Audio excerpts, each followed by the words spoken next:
to a good to now. Fera yana do one new iten. Fia vana nida yanu teren. Siadalan. Manda new fasambara new andara masant kambijuru.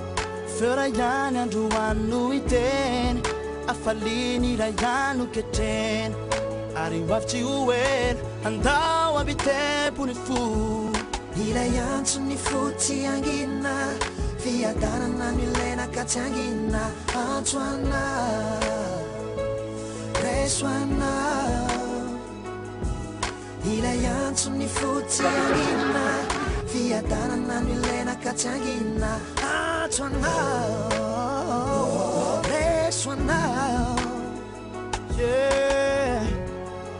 Kami ang gawin na ang sotaw, Nengi tu jamba wazida.